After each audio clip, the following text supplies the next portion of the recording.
So Wangari, thank you so much for being here with us. We are having a discussion around the International Day of Women and Girls in Science. I think it's very exciting to have you here. So we start off, sort of tell us about you, your background, and also where you are right now and what you're doing. Yeah. Great. Thank you, Mugure, for having me here. It's an honor. And sitting with a fellow STEM woman, I just feel so honored and excited about this conversation. I know we'll have a lot to discuss. My name is Wangari Muchiri. I am a renewable energy engineer. I have been practicing or in the industry for the last 14 years, and I work in mainly wind energy, but also in solar and other renewables, green hydrogen, batteries, all that. So that has been my passion and also my training for the last, for my whole career. And now slowly going into business and learning how we can now create and use these talents that we have as STEM women to change the world and to make money and to bring income and investment into our countries. Fantastic. So I have to ask, what was your moment of like, I'm going to be an engineer? Not just an engineer, but I'm going to be a renewable energy engineer. Yeah. Actually, perhaps some of our audience might not know what that means. Yeah. So what is your aha moment? This is what I'm going to do. And what does it exactly mean? That's a very good question. So I was really, really bad at English. And I was really, really bad at, I keep saying telling people, the arts, exactly. So English, reading, I hate reading. I keep saying this, I always have many apps that read to me because I just struggle to keep focus. So I read audiobooks, I have Blinkist, which is an app that reads to you. I'm not plugging anything, but I think it's very difficult for me to read, but also I didn't really enjoy it. I didn't enjoy literature and poetry and alliteration and all these things. So I found myself thriving in STEM subjects. So physics, maths, I really enjoyed them. And I realized that if I put my head down and study, I could really do well in them. So I remember I had the same physics teacher as my dad. My dad was taught in the 60s. And then the same physics teacher that taught me. So my dad was very proud about mathematics and physics. And if I passed, you can't pass, you can't fail. So I made sure that I, did better than him, right? And that was just to prove a point, but also to show myself that I could do it because I really enjoyed the subject. So when it came to choosing university courses, I knew that I wanted to do something in either architecture or in engineering. And I'm saying architecture and look at you because I know. Yes. And so I was like, okay, maybe architecture is it. It seemed more glamorous. It seemed more interesting. And no shade to you, but I realized you guys spend a lot of times in the labs, right? Designing buildings, in studios. Yeah, and I like to party. So I was in my university, I need to be able to go to the bar and go and hang out with my friends. So I said maybe engineering, because engineering has less labs. And my parents were very categorical. You're going to Australia just because we had residency there. So we were also limited to the number of universities. Right. It had to be a top university in Australia. Otherwise, they were we're not paying for anything less. My parents are very also driven by, do well in school. They're very pro-education. So that was the driving factor. So I'd already decided at that point I was going to do STEM and that I was going to do something that didn't keep me in class all the time. Okay. So this was now engineering. And then I realized also I didn't want to do something that was the typical engineering. So I didn't want to do mechanical engineering, chemical engineering, because I feel like the people I'd met in those industries are people who had been there for 30 years, 40 years. And, it didn't seem appealing to me. So I wanted to do something exciting, something novel, something new, something people didn't really know about. And I started looking through the engineering lists of the different universities. So I thought of doing biomedical engineering or renewable energy engineering came up as well. And at the same time, my mom was reading a book. And this is why I always say parents are so influential in the people we become, because if they're educated, they can expose you to things that you might never have known about. And my mom was reading this book that was talking about the next 3 revolutions of the world, the big things coming up in the next decade. One of them was social media. And I remember I was like, oh, great, social media. Facebook was coming up at that time. I think it was big data was the second one, and renewable energy was the third one. So when I took all these options to my mom and said, I really want to do engineering, but I want to do these atypical ones. She was like, actually, I've been reading about this renewable energy thing. It could really take off. So yeah, why don't you try do it? And then when I read more into what renewable energy was, I was like, this is something I can come back home to or come back home with and work here. And in our family, we do this thing where you dream about where you could be in 10 years. So we did I would say like a party where you all come dressed as who you're going to be in 10 years. Wow. And I came as the CEO of, Solar Africa. And I was like, I'm going to be the CEO of like this renewable energy company, Africa-wide renewable energy company in 10 years. And that's what I went to study. And I loved it. As soon as I got in, I was like, whoa, I get to do this. And ever since, I've loved it and I've not looked back. And now I am the director of Africa for the Global Wind Energy Council. Yeah, that's what I was going to say. Yeah, like you manifested your future. Imagine. Simply put. Yeah. Because now you're the director of Africa. Yes. The global. Yeah. Yeah. Okay, great. Yeah.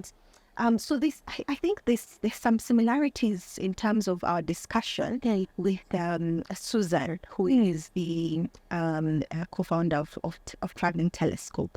She spoke about how her parents and how they did not see any limits for her in terms of what she'd go into. So, and you've obviously also talked about it, but you've even taken it one step further, which is your parents really showed you the future market. So, I mean, come on, like nobody would have thought that today renewable energy would be what it is, but your mother was ahead in terms of the in reading and sort of education around the spaces. And I think one of the big questions that we have with regards to women and girls in STEM is always what causes the gender disparities. And obviously we talked a little bit about the home, and the home is usually the starting point of the inspiration, and then there's of course the culture. But I'd love to hear from you in terms of, from your perspective, what do you think causes those gender disparities, and perhaps how we can start bridging that gap? Yeah, absolutely. And I think you're very right. If we're able to see what we want to become, or if we're able to learn about the things that we can be at a very early age. So if I can see one of my parents, or even if it's just my mom or her sisters, or my aunties working really hard, being very successful in their careers, it motivates you to also want to fill those shoes, right? Because you think, okay, they've got us from here to here. How can I get myself to the next level, right? And you also think, like, I'm a grown person with my own family, and my mom still works very hard. And I'm like, if my mom has been in her career for 20 years or for 30 years, right? Me, who's at 14 years, I can't say anything, right? I need to work as hard as I have, not go beyond. And so I think it's important that if in our households we're seeing that, we're listening and talking to our parents, and they're also telling us about the future opportunities. I mean, I did not know about renewable energy. Now I'm sitting in this, in the center of renewable energy in Africa, just because my mom was reading that book. So it's very important that we see that. And I think even if you don't have that in your own homes, because you can't say everybody has, growing up, aunties who are successful or parents who are successful, it's the networking. So if I know you, Mugure, and my daughter one day wants to be an architect, can I bring her to shadow you for 1 day or 2 days? Can she come and be inspired by the work that you do and see how brilliant of an architect you are? And I think that's some of the ways that we can get our children inspired, and that's where it starts. If we don't create those opportunities ourselves, then you won't see people coming through and women coming into the STEM field. I get this also on my social media a lot, where people say, how did you know? Like, how did you know those many years ago in 2008 when you're going to study? Now you know my age. But in 2008 when you're going to study, how did you know? And I keep saying I didn't. I was just lucky that my mom knew that. So having those examples, mentoring is also quite important.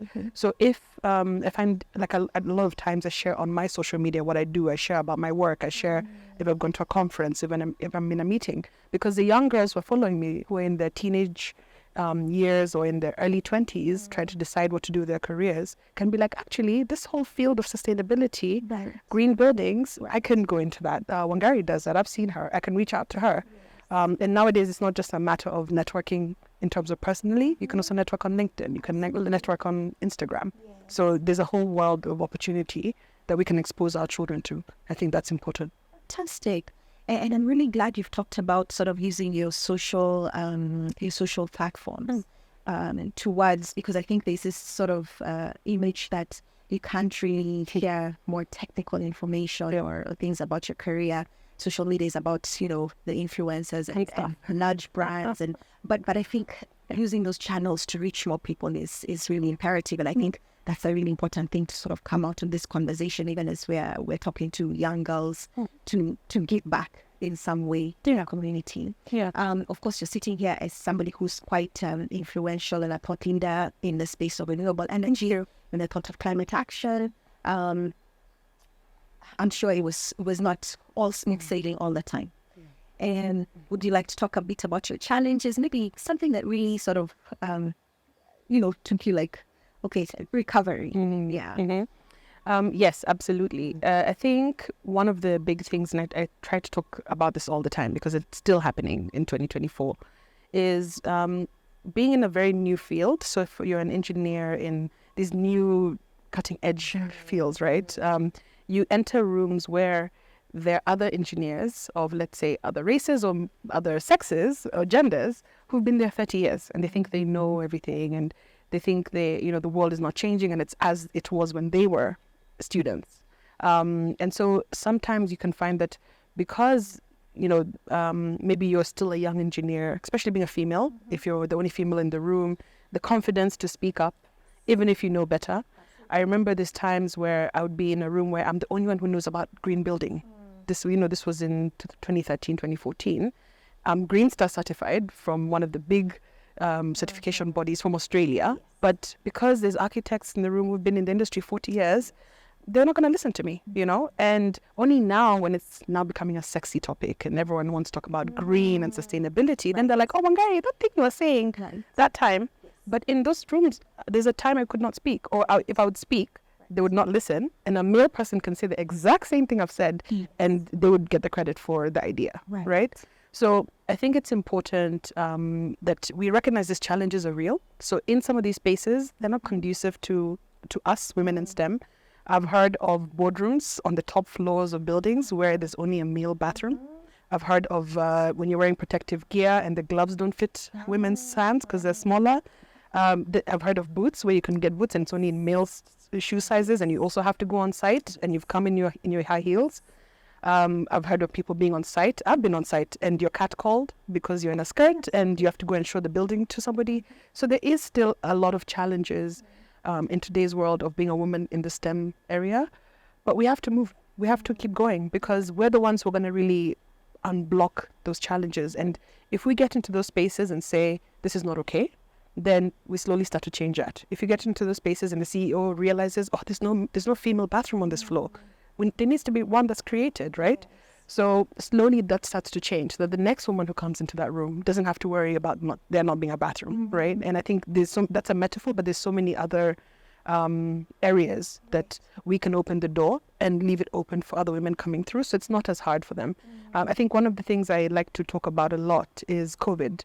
And I was pregnant in COVID. So I had a baby during this period where everybody was in lockdown, right? So people were only communicating on their laptop.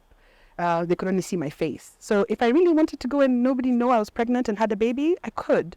But then I realized when we started getting back out there, people are like, oh, you're pregnant. And that's the first thing you want to talk about. It doesn't matter that, I'm still the brilliant engineer or the brilliant person.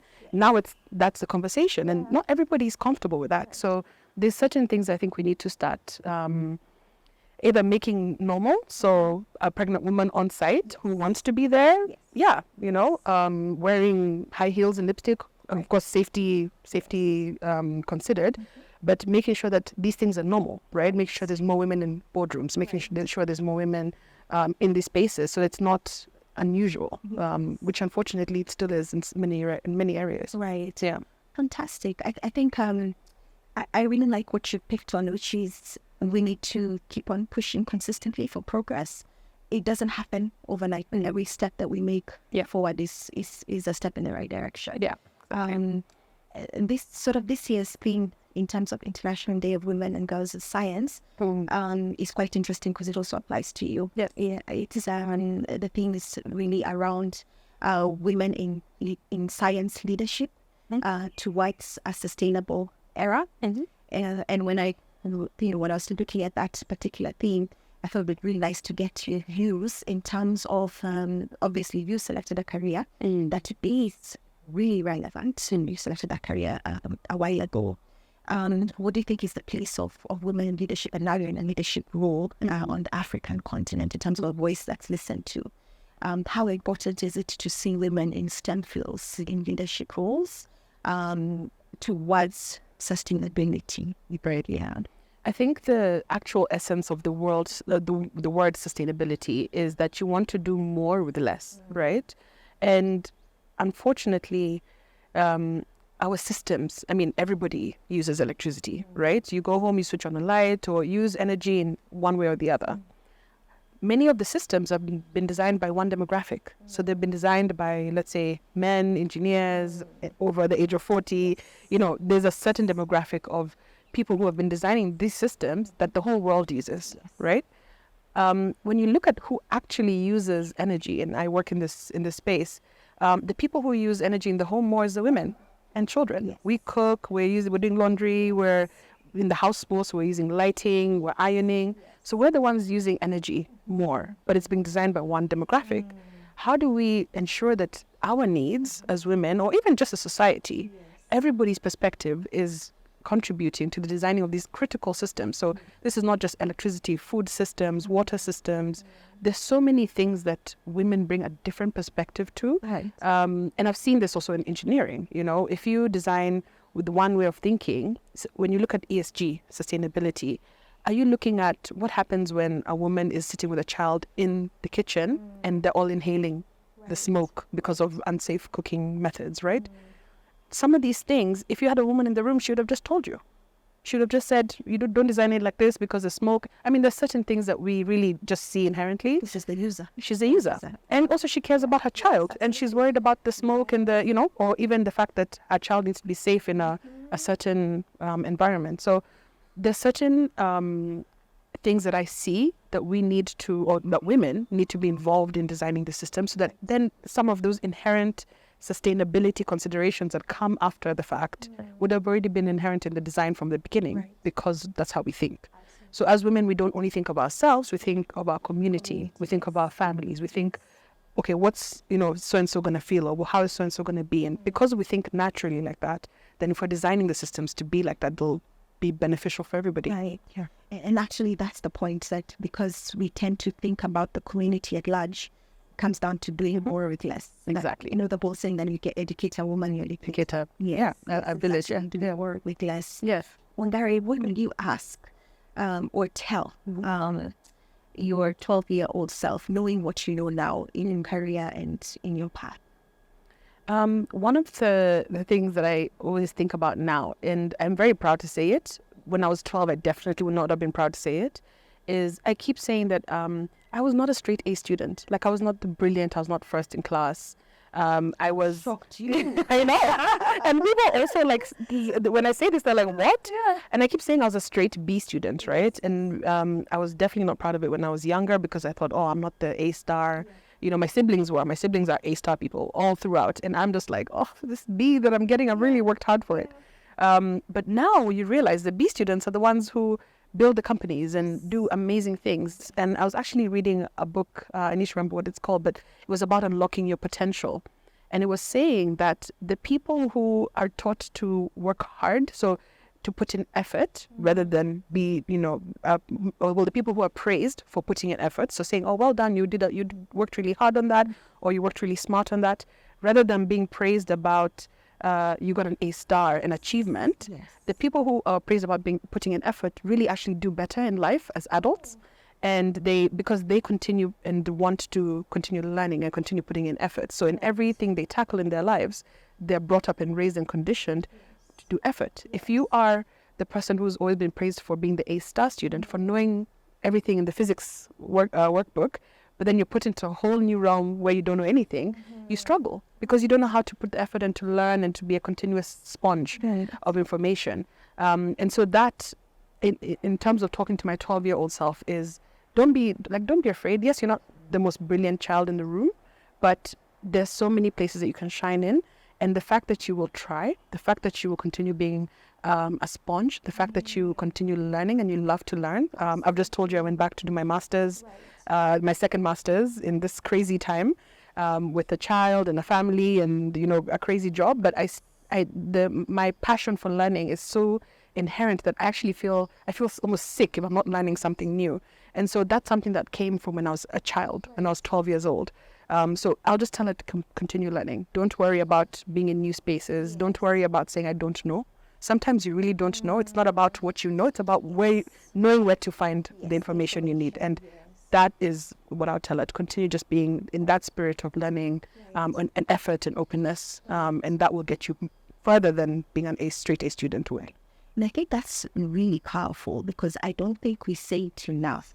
Because I feel like in primary school, I really did well. And in high school, I was like, oh, everybody here was doing well like me. So I wanted to be a B student. Yeah. And it took a long time, for me to sort of, how to figure out yourself in this new space. And I remember thinking, I'm not as smart as I used to be. But today, I also realized there's some really practical things and advantages that I have, and you have to lean on the things that are your gifts. Yes. Whether it's resilience, whether it's being able to ask questions, continuously learning, and also I think it's a really important thing also to say about it's okay to say you don't know. Yeah. And go find the information. Actually, let me also touch on that. In this course I'm doing now in Oxford, I keep saying this. I am this dumbest person in that room. People in that room are brilliant, but I love it. I love being the dumbest person, because every day I will learn something from my classmates. Every day I get into that room and I'll be like, you run a company with 600,000 people in Ukraine? And this is true. Like, somebody has a company that employs 600,000 people in Ukraine, a live war site. How do they even do that, Wow. So when I start to realize there's people who are more brilliant than I could ever be, but that's fantastic because I can learn from them. Right. That's great. That's where we want to be, Right. And yeah, when you talk about, feeling like you're not the smartest, that's okay. Yes. That's okay. As long as you can learn from the people around you, it's important. Okay. So, it's so interesting that around this conversation, you talked about how we would find a bathroom on site or in a boardroom, and there's only a men's bathroom. And a movie like Hidden Figures, I remember Taranji's character, where she had to literally go across the campus to get a bathroom which she could use, and that was based on race and also based on being a woman. So there's been progress, but there's still room for more progress. Some of it comes from seeing women who can inspire us. Who inspires you? Like, who has inspired you? Yeah, there's so many women who inspire me. I think I'll mention two. The first one is Michelle Obama. So I love Michelle, just seeing her career. She's one of the women I look up to. I love reading her books and just seeing how she's okay with being imperfect. So she, you'll hear her say, my marriage is not perfect, or I'm not this, and it's okay. And she's Michelle, So for her to be so open and honest about when life is not easy or when life is not as perfect as we all think it is, I think I really looked up to her for that. The other woman I really look up to is my mom. My mom is very inspirational to me for two things. I think I mentioned earlier that she's still working very hard. All these years in her career, she's very successful in her career, but she's the most humble person. You would never know, that she's achieved so much. And so for me, it keeps me humble as well. It makes me, and she always tells me, don't rest on your laurels, right? She says, yeah, you've won this, you've done this, but don't let that be what defines you. And don't be like, I've made it now. Now I'm good, I earned this. Now I'm okay. Because if she's not done it, and I've seen this with her and all her sisters, they never will take success to a point where I've figured, that's, or I've reached. It's my endpoint. There's always more that you can learn. Yes. My mom in her career now, she's a senior diplomat. She still wants to go back to school. She still do a PhD. She still wants to, study. Yeah. She still wants to try out, online learning and learn about things like community engagement and, random things that I'm like, why do you want to learn that? But it just inspires me that, she'll never stop. And I feel like that also keeps me going, because I'm like, for as long as she's going, I have no excuse. Yeah. Okay. This has been a phenomenal conversation. Thank you. And I want to ask just one last thing, which is around what would you say to anyone, any young girl? Our demographic at Little Einsteins is really young kids from 3 years up until 12 years.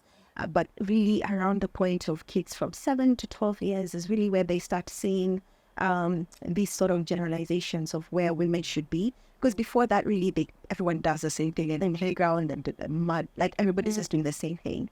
So within that demographic, what would be your parting shot to them? What would you tell them as a woman in STEM speaking to them? So the first thing I'll tell young kids, and my daughter is 3, so I like to think of what I would tell her or what I tell her as she's growing up, is one, don't be afraid to break the rules. Don't be afraid to go outside what you typically see. I did talk about that being your mentoring space and you learning from that. But if you feel like it's not for you, I think it's important to see what else is out there. So don't be afraid to explore in that sense. The second thing I would also say is it's not really about being a straight A and being a brilliant, having a brilliant report card at the end of the term each year. It's about the effort. If you know that you worked, and my dad always used to say this, if you know that you worked the best you could, you put in your best effort, and you still got a C, that's better than not trying and getting an A. And if you look at life like that, I think that's quite important. So that's what I would tell women or young girls in that demographic. It's about the effort that you put in. Do your best, even if your best is not somebody else's best. It's your best, and you should be proud of that.